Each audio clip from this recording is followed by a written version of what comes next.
Hey guys, Jack here. It's been a while, shit's happened, let's get on with this. This is a UA deck profile for February 2017.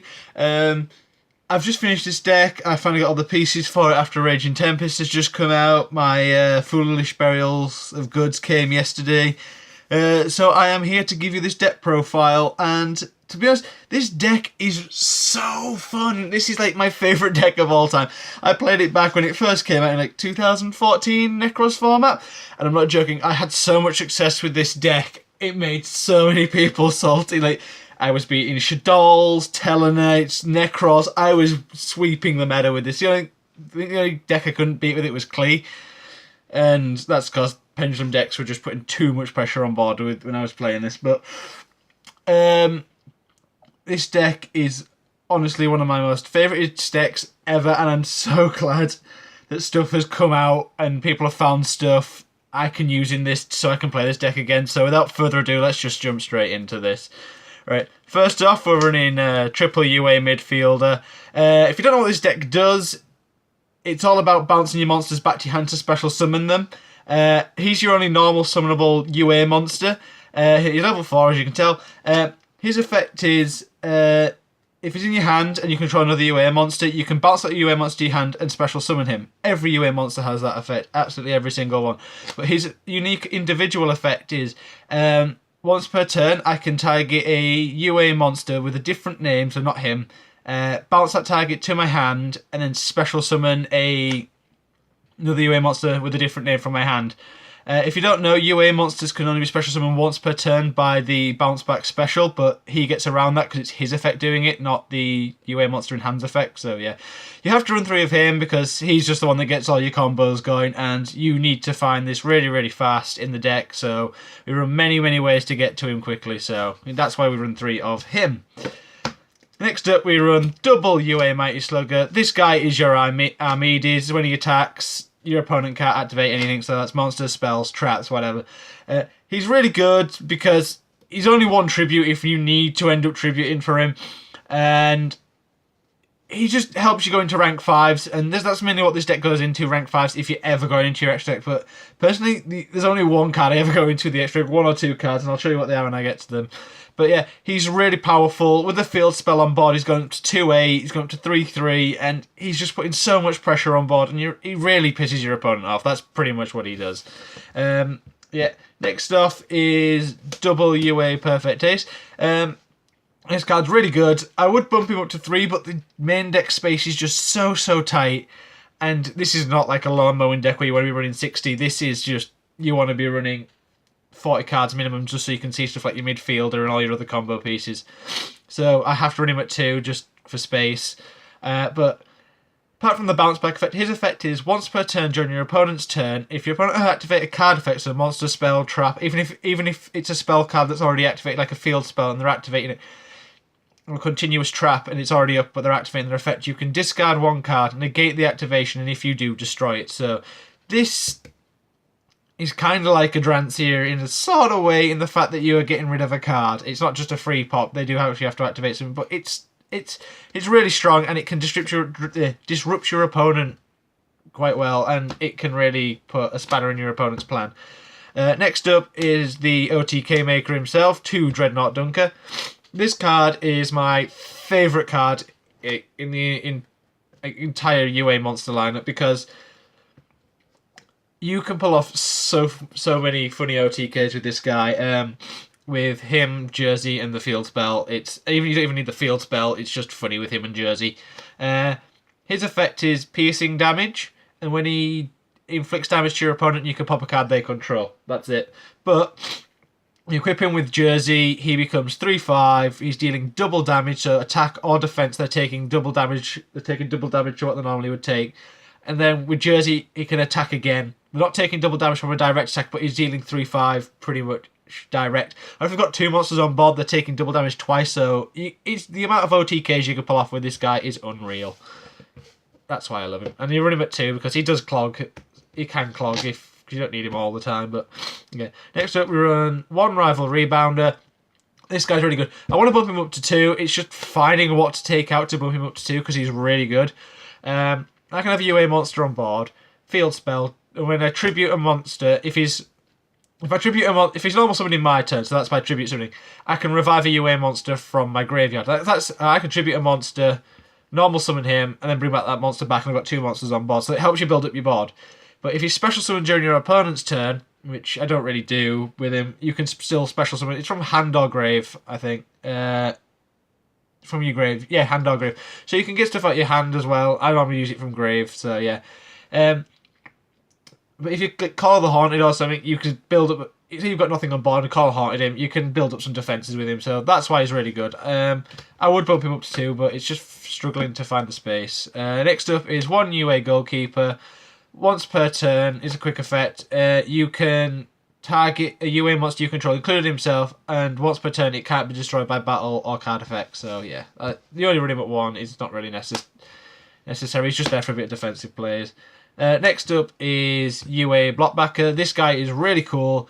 He's like a pseudo once per turn, lose 1 turn.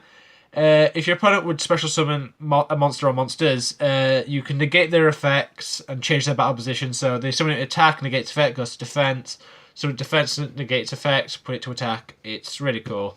You only really room at 1 though, because he's quite a big booty, so your opponent's not really attacking over him. Just card effects have been destroyed really.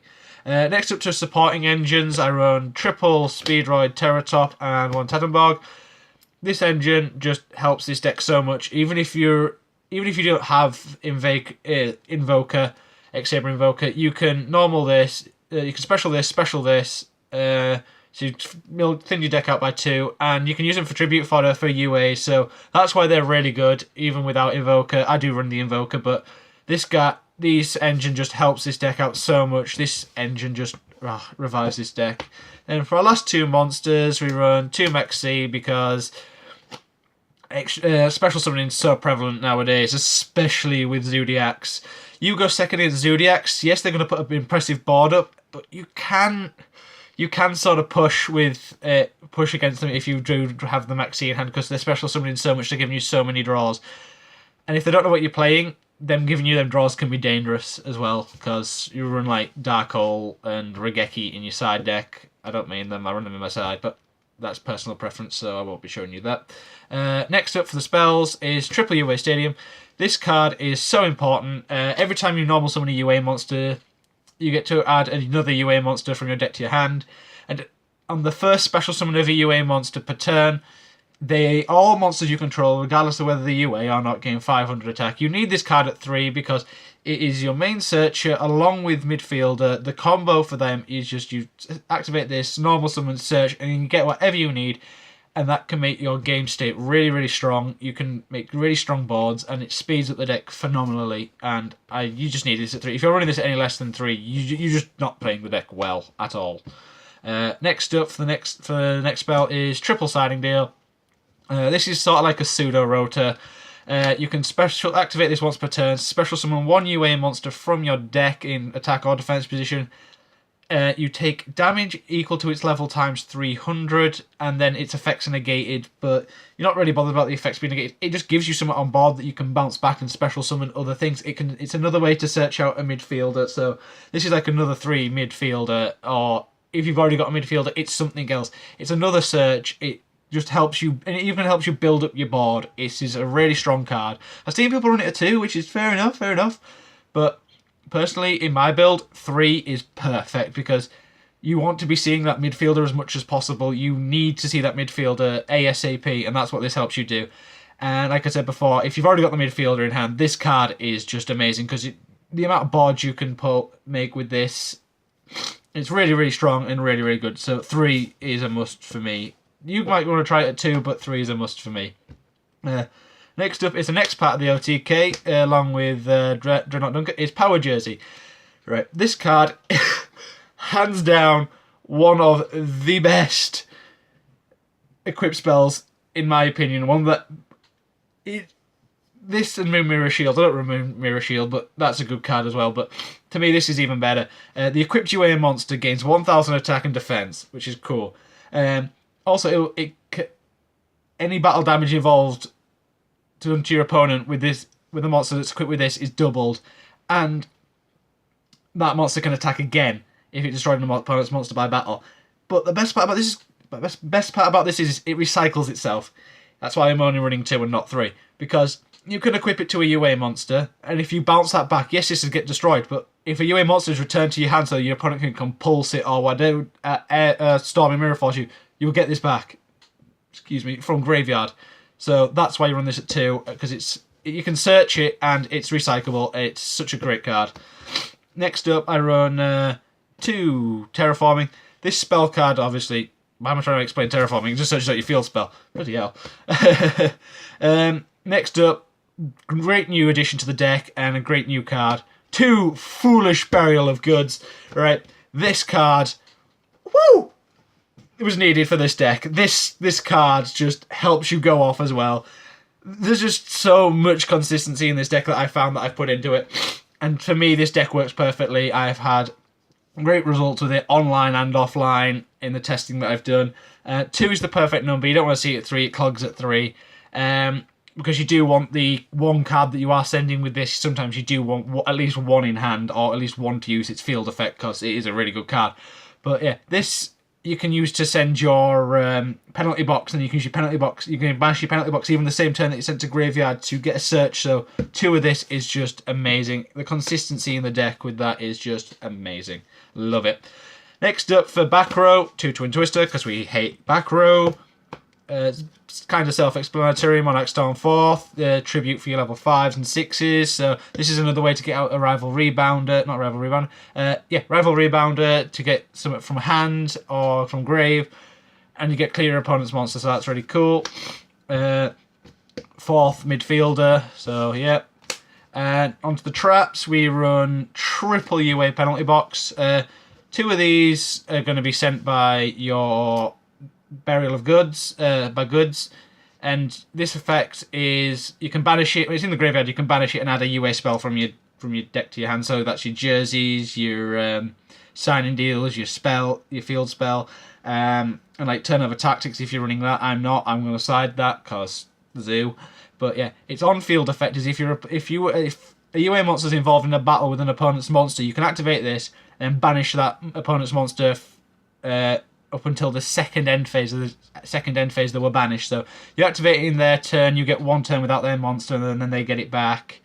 But yeah, this card is really good, and it just helps out the deck really well. It gives them some sort of defensive plays if you don't see any of your defensive monsters, and then Solemn Brigade, because we don't like zoo and we don't like things going off. I do side the 3rd strike because you kind of need it against zoo. So yeah. Moving on to the extra deck, I run Tepig Token because Tepig Token cool. It's just a token really. I run the 1 Saber Invoker. This is just another way with your Speedroids to get into your midfielder, because that's really important. 1 Totem Bird, because if I open up a midfielder and I open up the Speedroid engine, I'll go into this first, because if I'm going in, it means I don't need Invoker then, because I've already got it. But this card, when I'm making a board, is really good because it means I'm protected for a turn from spells and traps. And because they were midfielder, I can make a board with that and still have like this. So it doesn't mean like perfect ace. If I don't see a perfect ace, it means I'm not really fussed because I've got this on board, so I've still got negation. Sadly, it doesn't negate monster effects, but what are you going to do? Next up, 1 Grand Pulse goes popping stuff is good. 1 Nightmare Shark, because sometimes if I can get out Speedroids again and go into rank 3s again, and this could just help me attack for game if my opponent's got a board and I can't get over anything. Go for this, attack for 2,000 directly, so why not?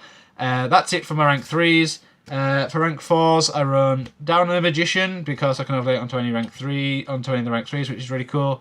1 Castel, because bouncing stuff back's cool. 101, because I like this, because it means I can...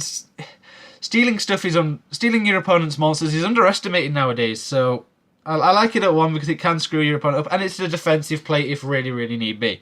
1 Dweller, because extra graveyard effects are still relevant. The Utopia package, because Utopia good. That's it for my rank 4s and 1 of my rank 5s. Next up, I run 1 Artifact Durandal, because changing an effect if need be is really, really good. And if you can go into this and you're there with a crap hand because you really can't do anything, you can shuffle it back. And if you've seen your opponent search out cards to out you. Go into this and you get rid of them. It's really cool. Vulcasaurus, cause popping stuff and doing burn damage is really good. One Shark Fortress because it's just a good card.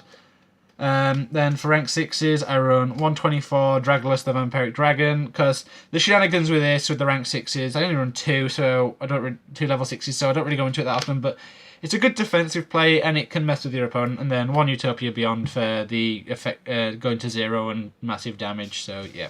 That's it for the extra deck. That's it for the deck profile. Well, I hope you guys enjoyed this. I hope you guys give this deck a go. I hope you guys try and make this deck as good as I did. I hope you guys enjoy this deck, enjoy playing it as much as I do. And I will see you next time with another deck profile. Peace.